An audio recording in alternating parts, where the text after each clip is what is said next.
Agora eu tô gravando outro vídeo. Agora vai ser dos meus outros desenhos que eu tenho, que eu tinha me esquecido de mostrar naquele outro que era pra ter mostrado.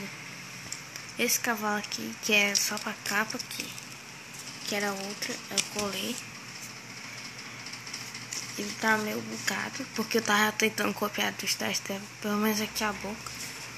E aqui caiu água. Ah não, eu tipo assim, por que caiu água? É aqui um dos cavalos, eu não escrevi nada ali. É um árabe do Star Stable, mais ou menos ele. Ele é dessa cor, só que aqui é um pouquinho preto. O Appaloosa, ele parece mais um cachorro, não sei porquê.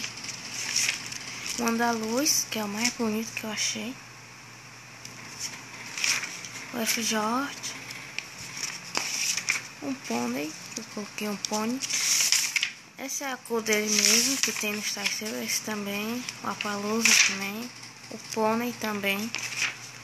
Esse aqui é um unicórnio com Pegasus, muito bonito. Esse aqui não é o Gibson Vanner mesmo, é um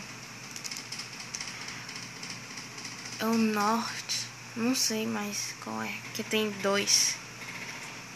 Não é o Tinker, mas ele é muito bonito. Agora tem o Shire, só que agora eu comprei o Shire, eu ia comprar ele, se não quero o Shire. Aí eu pintei dessa cor porque essa cor era pra ficar mais bonito. Esse é um cavalo qualquer. Isso aqui ficou muito para baixo.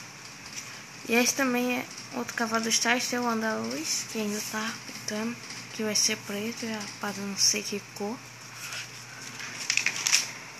E a Night Princess, o meu American Quarter Horse do Star Stable. Ela é marrom, com cabelo preto. E é só isso, é o item corretivo.